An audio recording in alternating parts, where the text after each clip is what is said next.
हम्म तो आज की इस नई और बेहद खास गहन चर्चा में सुनने वाले सभी लोगों का बहुत बहुत स्वागत है। बिल्कुल, एक बहुत ही महत्वपूर्ण विषय पर बात होने वाली है आज। एकदम सही कहा। पूरे उत्साह के साथ आज हम एक ऐसे विषय की गहराई में उतरने वाले हैं जो जो असल में पृथ्वी पर मौजूद हर एक जीव के अस्तित्व का आधार है। यानी बेसिक्स। हाँ, बेसिक्स। आज का हमारा विषय है जीवन और कोशिका का परिचय। और मैं बता दूं कि आज की इस चर्चा के लिए जो स्रोत जुटाए गए हैं ना, वे मुख्य रूप से कक्षा 6 से लेकर कक्षा 10 तक की एनसीईआरटी विज्ञान की किताबों पर आधारित हैं। जो कि हर परीक्षा की गीता मानी जाती है। बिल्कुल। इस सामग्री को विशेष तौर पर उन सभी उम्मीदवारों को ध्यान में रखकर डिकोड किया गया है जो बिहार सरकार की परीक्षाओं की तैयारी कर रहे हैं। जैसे कि बीपीएससी, एईडीओ, बिहार सीजीएल का जो मुख्य मिशन है वो यही है कि कम से कम समय में बिना किसी उलझन के बिल्कुल सटीक और परीक्षा के लिए जरूरी जानकारी को एक एक दिलचस्प कहानी की तरह समझा जाए। देखिए, ये मिशन वाकई बहुत महत्वपूर्ण है क्योंकि जीव विज्ञान या बायोलॉजी की शुरुआत ही ये समझने से होती है कि आखिर जीवन क्या है और ये जीवित प्रणालियां काम कैसे करती हैं। जब हम बिहार सरकार की परीक्षाओं के पैटर्न का विश्लेषण करते हैं तो एक बात बिल्कुल साफ हो जाती है। वो क्या?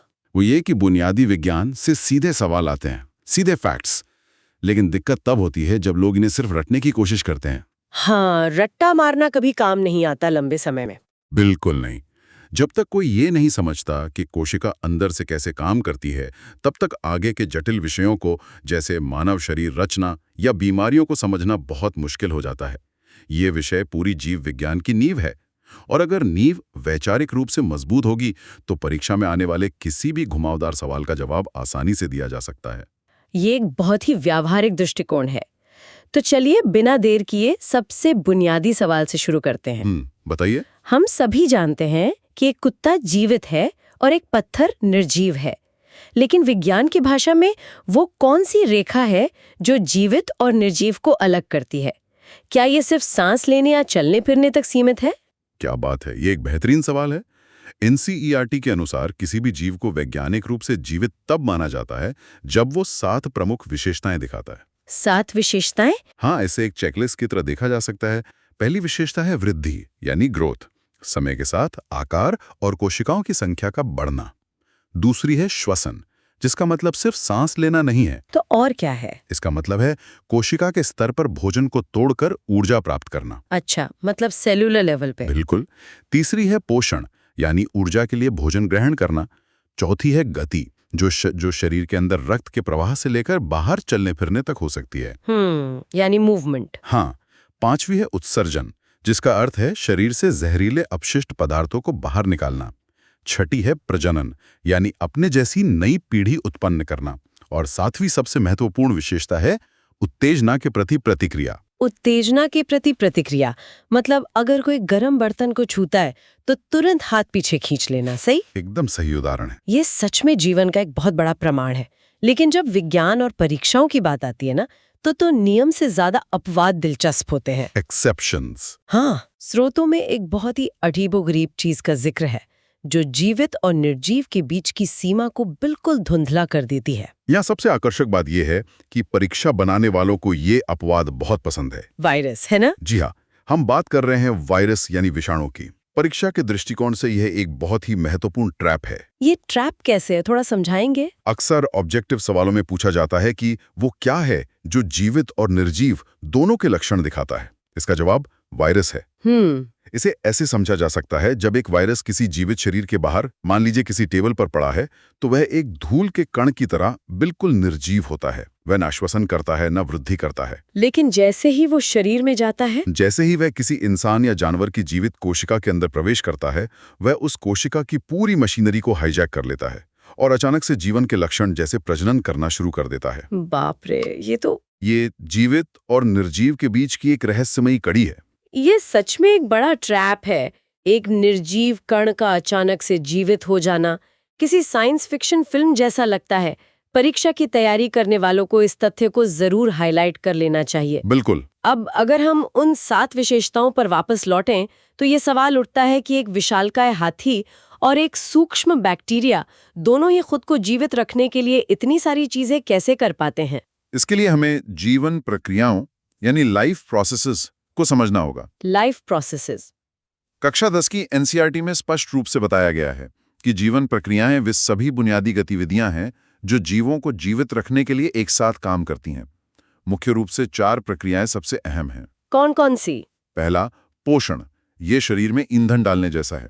दूसरा, श्वसन, ये उस ईंधन को जलाकर ऊर्जा निकालने की प्रक्रिया है। तीसरा, परिवहन, जो उस ऊर्जा और अन्य जरूरी पदार्थों को शरीर के एक कोने से दूसरे कोने तक ले जाता है। और चौथा? चौथा है उत्सर्जन, जो इस पूरी प्रक्रिया में बने कचरे को बाहर फेंकता है। परीक्षाओं में कई बार सीधे पूछा जाता है कि शरीर में पदार्थों के स्थानांतरण की प्रक्रिया क्या है, जिसका उत्तर होगा परिवहन। ठीक है, आइए इसे विस्तार से समझते हैं। अगर ये सारी प्रक्रियाएं ईंधन जलाना, कचरा निकालना, परिवहन करना हर जीव के अंदर हो रही हैं, तो शरीर के अंदर वो कौन सी फैक्ट्री है जो असल में ये सारा काम कर रही है? यही तो सबसे दिलचस्प हिस्सा है। बिल्कुल, और यहीं से प्रवेश होता है कोशिका यानी सेल का। कोशिका की खोज की कहानी विज्ञान के इतिहास की सबसे रोमांचक कहानियों में से एक है। हाँ, 1665 की बात है। जी, 1665 की बात है, जब रॉबर्ट हुक नाम के वैज्ञानिक ने अपने खुद के बनाए एक साधारण माइक्रोस्कोप से कॉर्क के एक टुकड़े को देखा। कॉर्क यानी पेड़ की छाल। उन्हें उसमें मधुमक्खी के छत्ते जैसे छोटे छोटे डिब्बे या कमरे दिखाई दिए। उन्होंने इन कमरों को सेल कहा, जिसका लैटिन में मतलब ही छोटा कमरा होता है। ये खोज वाकई क्रांतिकारी थी, लेकिन यहाँ एक और बड़ा एग्जाम ट्रैप छिपा है जो मेरिट लिस्ट में रैंक ऊपर नीचे कर सकता है। अच्छा, वो क्या? रॉबर्ट हुक ने 1665 में कोशिका की खोज तो की थी, लेकिन उन्होंने कॉर्क में जो देखा था वो मृत कोशिकाएं थीं, डेड सेल्स। ओह, मृत कोशिकाएं। हाँ, उनमें कोई जीवन नहीं था। इसके कुछ सालों बाद एक और वैज्ञानिक आए जिनका नाम था एंटोन वैन ल्यूवेनहॉक। ल्यूवेनहॉक, ठीक है। उन्होंने तालाब के पानी में पहली बार स्वतंत्र रूप से जीवित कोशिका यानी लिविंग सेल को तैरते हुए देखा था। तो परीक्षा देते समय शब्दों पर ध्यान देना बहुत जरूरी है। बिल्कुल, अगर सवाल है कोशिका की खोज किसने की, तो उत्तर रॉबर्ट हुक है। लेकिन अगर सवाल थोड़ा घुमाकर पूछा जाए कि पहली जीवित कोशिका किसने देखी, तो उत्तर ल्यूवेनहॉक होगा। ये स्पष्टीकरण बहुत ही सटीक है। शब्दों का ये हेरफेर ही अक्सर परीक्षाओं में भारी पड़ता है। सही कहा। अब जब ये पता चल गया कि कोशिका की खोज कैसे हुई, तो वैज्ञानिकों ने इस जानकारी का किया क्या? स्रोतों में कोशिका सिद्धांत यानी सेल थ्योरी का बहुत जिक्र है। जी। ये बताया गया है कि कोशिका जीवन की मूलभूत संरचनात्मक और कार्यात्मक इकाई है। Structural and functional unit. यानी हमारा शरीर कोशिकाओं से वैसे ही बना है जैसे एक इमारत ईंटों से बनती है। बिल्कुल सही। इस बात को एक सिद्धांत का रूप दिया 2 वैज्ञानिकों ने, मैथियस स्लाइडन जो एक वनस्पति विज्ञानी थे और थियोडोर श्वान जो जंतु विज्ञानी थे। स्लाइडन और श्वान। हाँ, इन दोनों ने मिलकर कोशिका सिद्धांत दिया, जिसका मूल ये था कि सभी पौधे और जानवर कोशिकाओं से बने हैं। लेकिन उनके सिद्धांत में एक कमी थी। क्या कमी थी? वे ये नहीं बता पाए कि नई कोशिकाएं आखिर आती कहां से हैं। क्या वे जादू से हवा में प्रकट हो जाती हैं? जाहिर है जादू तो नहीं होता होगा। इस रहस्य को सुलझाया एक तीसरे वैज्ञानिक रुडोल्फ विर्चो ने। उन्होंने एक लैटिन वाक्यांश दिया, ओमनिस सेल्युला ई सेल्युला। ओमनिस सेल्युलर सेल्युला, इसका अर्थ क्या है? इसका अर्थ है कि सभी नई कोशिकाएं पहले से मौजूद पुरानी कोशिकाओं के विभाजित होने से ही बनती हैं। यह कोशिका सिद्धांत का सबसे अहम हिस्सा बन गया। यहाँ बात सच में बहुत दिलचस्प हो जाती है। पुरानी कोशिका का टूटकर नई कोशिका बनना, जैसे एक ईंट खुद को 2 ईंटों में बदल रही हो। बिल्कुल। अब एक स्वाभाविक सवाल ये उठता है कि आखिर इस इतनी छोटी सी कोशिका के अंदर ऐसा क्या है जो ये इतने सारे काम कर लेती है? अगर हम किसी भी सामान्य कोशिका को माइक्रोस्कोप के नीचे जूम करके देखें, तो उसकी संरचना कैसी दिखेगी? अगर हम एक कोशिका को एक छोटे से शहर की तरह मान लेना, तो इसे समझना बहुत आसान हो जाता है। एक शहर की तरह? हाँ, मुख्य रूप से इस शहर के 3 हिस्से होते हैं। सबसे बाहर होती है कोशिका झिल्ली यानी सेल मेम्ब्रेन। यह शहर की बाउंड्री वॉल या किसी क्लब के बाउंसर की तरह है। बाउंसर, ये अच्छा शब्द है। विज्ञान में इसे चयनात्मक रूप से पारगम्य या सिलेक्टिवली परमिएबल कहा जाता है। इसका मतलब है कि झिल्ली खुद तय करती है कि कोशिका के अंदर कौन सा पदार्थ आएगा और कौन सा बाहर जाएगा। हर किसी को अंदर जाने की इजाजत नहीं होती। यानी ये कोशिका की सुरक्षा प्रणाली है। और इसके अंदर क्या होता है? झिल्ली के अंदर कदम रखते ही एक जली जैसा तरल पदार्थ मिलता है, जिसे कोशिका द्रव्य या साइटोप्लाज्म कहते हैं। साइटोप्लाज्म, ठीक है। इसे आप शहर के उस खाली हिस्से या स्विमिंग पूल की तरह सोच सकते हैं जिसमें शहर की बाकी सारी इमारतें, जिन्हें हम अंगक या ऑर्गेनेल्स कहते हैं, तैरती रहती हैं। और इस शहर के ठीक बीचों बीच मौजूद होता है शहर का म्युनिसिपल कॉर्पोरेशन या कंट्रोल रूम, जिसे केंद्रक या न्यूक्लियस कहा जाता है। न्यूक्लियस, इसी केंद्रक की खोज रॉबर्ट ब्राउन ने की थी ना? बिल्कुल। स्रोतों में इसका विशेष उल्लेख है, और जहां तक मुझे याद है, इसी केंद्रक के अंदर वो चीज होती है जो हम सभी को एक इंसान बनाती है और एक आम के पेड़ को आम का पेड़ बनाती है। एकदम सही। केंद्रक के अंदर डीएनए होता है। परीक्षाओं में इसका पूरा नाम भी पूछा जा सकता है, डीऑक्सीराइबोन्यूक्लिक एसिड। Deoxyribonucleic acid. इसे एक मास्टर ब्लूप्रिंट या निर्देश पुस्तिका की तरह समझा जा सकता है। इसमें आनुवंशिक जानकारी होती है जो माता पिता से बच्चों में जाती है। कोशिका को कब क्या करना है, ये सब इसी डीएनए में लिखा होता है। ये तो हो गई शहर की बाउंड्री और उसका कंट्रोल रूम। हाँ, लेकिन किसी भी शहर को चलाने के लिए बिजली की जरूरत होती है। हमारी इस कोशिका रूपी शहर को ऊर्जा कहाँ से मिलती है? यहीं पर प्रवेश होता है माइटोकॉन्ड्रिया का। माइटोकॉन्ड्रिया। राज्य स्तरीय परीक्षाओं का ये सबसे पसंदीदा विषय है। माइटोकॉन्ड्रिया को कोशिका का पावर हाउस कहा जाता है। जब हम श्वसन की बात कर रहे थे कि भोजन से ऊर्जा कैसे निकलती है, तो वो काम इसी माइटोकॉन्ड्रिया के अंदर होता है। ऊर्जा किस रूप में बनती है? यह एटीपी के रूप में ऊर्जा बनाता है। एटीपी यानी एडेनोसिन ट्राइफॉस्फेट। एटीपी, क्या इसे हम कोशिका की बैटरी कह सकते हैं? हाँ, जैसे अगर हमारे मोबाइल की बैटरी खत्म हो जाए तो वो बंद हो जाता है। एकदम सटीक तुलना है। एटीपी जीवन की ऊर्जा मुद्रा है, एनर्जी करेंसी। जब हम दौड़ते हैं, सोचते हैं या यहाँ तक कि सोते भी हैं, तो हमारा शरीर इस एटीपी नाम की बैटरी को खर्च कर रहा होता है। अगर माइटोकॉन्ड्रिया काम करना बंद कर दे तो एटीपी नहीं बनेगा, बैटरी डाउन हो जाएगी और शरीर भयंकर थकान महसूस करेगा या अंग काम करना बंद कर देंगे। ये तो बहुत ही शानदार है। अब अगर बिजली आ गई है तो शहर में कुछ निर्माण का काम भी होना चाहिए। क्या कोशिका के अंदर कोई फैक्ट्री भी होती है? बिल्कुल होती है। कोशिका को काम करने के लिए अलग अलग तरह के प्रोटीन की जरूरत होती है।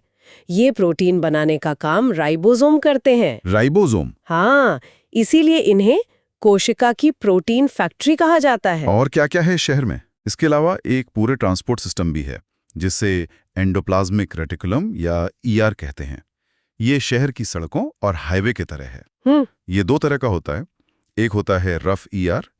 ये खुरदरा इसलिए होता है क्योंकि इसकी सतह पर राइबोसोम चिपके होते हैं और ये प्रोटीन बनाने में मदद करता है। और दूसरा होता है स्मूथ ईआर, जो चिकना होता है और इसका काम वसा या लिपिड बनाना है। ये तो बहुत ही सुव्यवस्थित शहर है। फैक्ट्रियों में सामान बन गया, अब जाहिर है कि उस सामान को पैक करके सही पते पर डिलीवर भी करना होगा। जी, जैसे आजकल ई-कॉमर्स कंपनियां करती हैं। सही कहा। और कोशिका का वो ई-कॉमर्स डिलीवरी हब है गोल्जी उपकरण या गोल्जी ऑपरेटर्स। गोल्जी उपकरण? इसकी खोज कैमिलो गोल्जी ने की थी। इसका काम ईआर में बने प्रोटीन और वसा को लेना, उन्हें संशोधित करना, उनकी पैकेजिंग करना और फिर कोशिका के अंदर या बाहर जहां भी उनकी जरूरत हो उन्हें पार्सल की तरह भेज देना है। कमाल है। ये पूरी की पूरी लॉजिस्टिक्स कंपनी है। ये सच में हैरान करने वाला है कि इतना सब कुछ एक ऐसी चीज के अंदर हो रहा है जिसे हम अपनी आंखों से देख भी नहीं सकते। बिल्कुल। लेकिन जहाँ इतनी सारी फैक्ट्रियां चल रही हैं, वहाँ कचरा भी तो पैदा होता होगा और कभी-कभी मशीनें खराब भी होती होंगी। कोशिका इसका निपटारा कैसे करती है?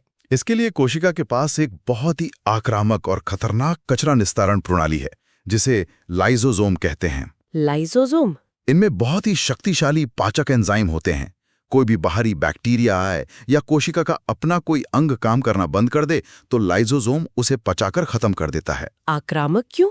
और स्रोतों में इसे आत्मघाती थैलियां या सुसाइडल बैग्स क्यों कहा गया है? ये परीक्षाओं का एक और बहुत बड़ा सवाल है। इसे आत्मघाती थैली इसलिए कहा जाता है क्योंकि अगर कभी पूरी कोशिका ही किसी वजह से डैमेज हो जाए या उसमें कोई वायरस घुस जाए तो लाइसोसोम खुद ही फट जाते हैं। बाप रे! उनके फटने से सारे शक्तिशाली एंजाइम बाहर आ जाते हैं और वे अपनी ही कोशिका को पूरी तरह से पचाकर नष्ट कर देते हैं। मतलब खुद को ही खत्म कर लेते हैं। हाँ, ये कोशिका का सेल्फ डिस्ट्रक्ट बटन है ताकि खराब कोशिका शरीर के बाकी हिस्सों को नुकसान न पहुंचा सके। ये तो एक तरह का बलिदान है पूरे शरीर को बचाने के लिए। आत्मघाती थैलियां, ये शब्द अब शायद ही कोई भूलेगा। इसके अलावा स्रोतों में कुछ भंडारण इकाइयों का भी जिक्र है, जिन्हें रिक्तिकाएं या वैक्यूल्स कहा जाता है। जी हाँ, रिक्तिकाएं शहर के पानी की टंकियों या गोदामों की तरह हैं। ये पानी, पोषक तत्वों और कभी-कभी अपशिष्ट पदार्थों को स्टोर करके रखती हैं।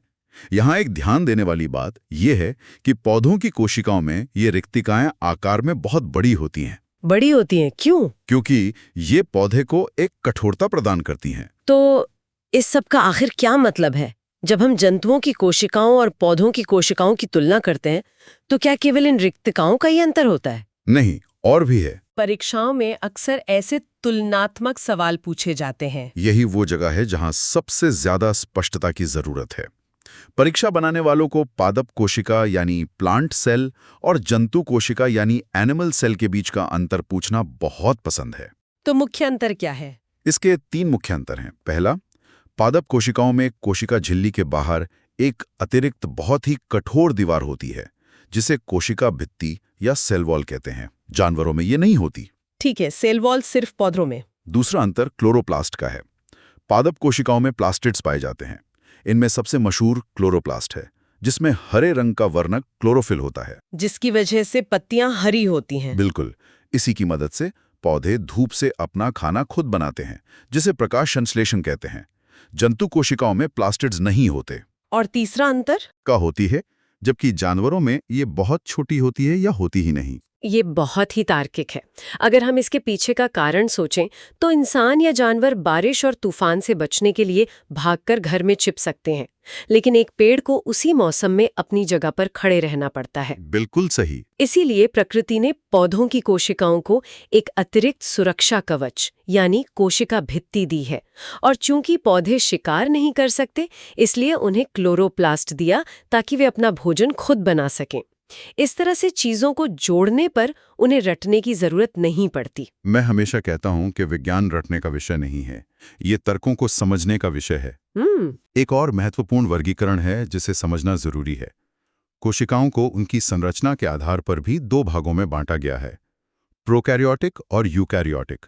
प्रोकैरियोटिक और यूकैरियोटिक, इनमें क्या बुनियादी अंतर है? इसे ऐसे समझ सकते हैं। प्रोकैरियोटिक कोशिकाएं बहुत ही आदिम या शुरुआती प्रकार की होती हैं, जैसे एक बिना दीवारों वाला 1 room studio apartment. 1 room apartment. हाँ, इनमें कोई सच्चा या स्पष्ट केंद्रक नहीं होता, कोई ट्रू न्यूक्लियस नहीं होता। इनका डीएनए बस ऐसे ही कोशिका द्रव्य में तैरता रहता है। बैक्टीरिया इसके सबसे अच्छे उदाहरण है। और यूकैरियोटिक? दूसरी ओर यूकैरियोटिक कोशिकाएं बहुत विकसित होती हैं, जैसे एक बड़ा सा बंगला जिसमें हर काम के लिए अलग कमरे हों। इनमें एक स्पष्ट केंद्रक होता है, जिसके चारों ओर एक झिल्ली होती है। हम इंसानों, जानवरों और पौधों में यही यूकैरियोटिक कोशिकाएं पाई जाती हैं। इसके अलावा संख्या के आधार पर एक कोशिकीय जीव जैसे अमीबा, जो सिर्फ एक कोशिका से बने हैं, और बहुकोशिकीय जीव जैसे इंसान, जो अरबों कोशिकाओं से बने हैं, इनका वर्गीकरण भी अक्सर पूछा जाता है। एक 1 रूम अपार्टमेंट और एक बंगला, ये तुलना दिमाग में एकदम सटीक बैठ जाती है। चलिए, अब इस पूरी चर्चा को समेटते हुए एक रैपिड फायर रिवीजन करते हैं। बिल्कुल, तैयार हूं। मैं सवाल रखती हूँ और देखते हैं कि सुनने वालों के दिमाग में क्या जवाब आता है। अगर परीक्षा में पूछा जाए कि कोशिका की खोज किसने की, तो जवाब होगा रॉबर्ट हुक जी। लेकिन अगर पूछा जाए कि पहली जीवित कोशिका किसने देखी, तो वो है एंटोन वैन ल्यूवेनहुक। सही है। कोशिका के किस अंगक को पावर हाउस कहा जाता है? माइटोकॉन्ड्रिया को। एकदम सही। प्रोटीन फैक्ट्री किसे कहते हैं? राइबोसोम को। बिल्कुल। और सबसे खतरनाक कोशिका की आत्मघाती थैली कौन सी है? लाइसोसोम। हाँ, लाइसोसोम। और केंद्रक की खोज किसने की थी? रॉबर्ट ब्राउन ने। बहुत बढ़िया। और आखिरी, पादप कोशिका में ऐसी कौन सी 2 चीजें हैं जो जंतु कोशिका में नहीं होती? कोशिका भित्ति और क्लोरोप्लास्ट। बिल्कुल, कोशिका भित्ति और क्रोमोप्लास्ट। ये एक बेहतरीन सारांश है। अगर हम इस पूरे विषय को एक व्यापक संदर्भ से जोड़कर देखें, तो हमें एहसास होता है कि जीव विज्ञान की किताबें सिर्फ तथ्य नहीं हैं। जब हम इन सूक्ष्म संरचनाओं जैसे माइटोकॉन्ड्रिया, लाइसोसोम, डीएनए, इनके काम करने के तरीके को समझते हैं, तो ये समझ आता है कि प्रकृति ने जीवन को कितनी पूर्णता के साथ डिजाइन किया है। सच में। एक सुई की नोक पर हजारों कोशिकाएं आ सकती हैं, और उनमें से हर एक कोशिका अपने आप में एक पूरा का पूरा शहर है, जहां सब कुछ जल रहा है। हाँ, जिसमें पावर प्लांट चल रहे हैं, डिलीवरी सिस्टम काम कर रहे हैं और वेस्ट मैनेजमेंट हो रहा है।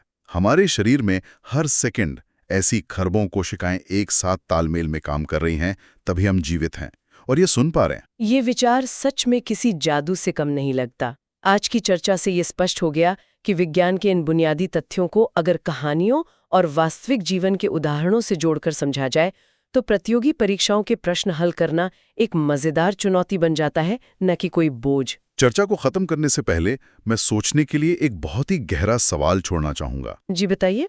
आज हमने पूरे विस्तार से सीखा कि कोशिकाएं जीवन की मूलिकाएं हैं और हर नई कोशिका किसी पुरानी कोशिका के टूटने से ही बनती है। ओमनिस सेल्युला ई सेल्युला। जी। इसके अलावा हमने वायरस की बात की, जो जीवित और निर्जीव के बीच की एक रहस्यमयी कड़ी है। तो जरा सोचिए, आज से लगभग 4 अरब साल पहले जब इस पूरी पृथ्वी पर उबलते हुए पानी और रसायनों के अलावा कुछ नहीं था, तब वो ब्रह्मांड की पहली कोशिका कहां से आई होगी? बाप रे! क्या निर्जीव रसायनों ने अचानक आपस में जुड़कर खुद को जीवित कर लिया होगा? क्या जीवन की शुरुआत किसी ऐसी चीज से हुई थी जो तकनीकी रूप से पूरी तरह जीवित थी ही नहीं? ये एक ऐसा सवाल है जो आज भी दुनिया के सबसे बड़े वैज्ञानिकों की नींद उड़ा देता है। उफ, ये वाकई में दिमाग को झकझोर देने वाला विचार है। निर्जीव रसायनों का जीवित हो जाना, इस पर जरूर गहराई से सोचना चाहिए। आज की इस गहन चर्चा में बस इतना ही। जी। पूरी उम्मीद है कि जीवन और कोशिका के इस परिचय ने उन सभी उम्मीदवारों के लिए एक मजबूत आधार तैयार किया होगा जो अपनी आगामी परीक्षाओं की गंभीरता से तैयारी कर रहे हैं। बिल्कुल, बेसिक्स हमेशा क्लियर होने चाहिए। विज्ञान की इस नींव को हमेशा ऐसे ही मजबूत और स्पष्ट रखना है। आगे भी इसी तरह के विषयों को आसान और रोचक बनाकर डीकोड किया जाता रहेगा। अगले विषय के साथ फिर से नई गहराइयों में उतरने के लिए तैयार रहें। तब तक के लिए विज्ञान को सिर्फ किताबों में ना पढ़ें, उसे अपने आसपास और अपने अंदर महसूस करें। नमस्कार।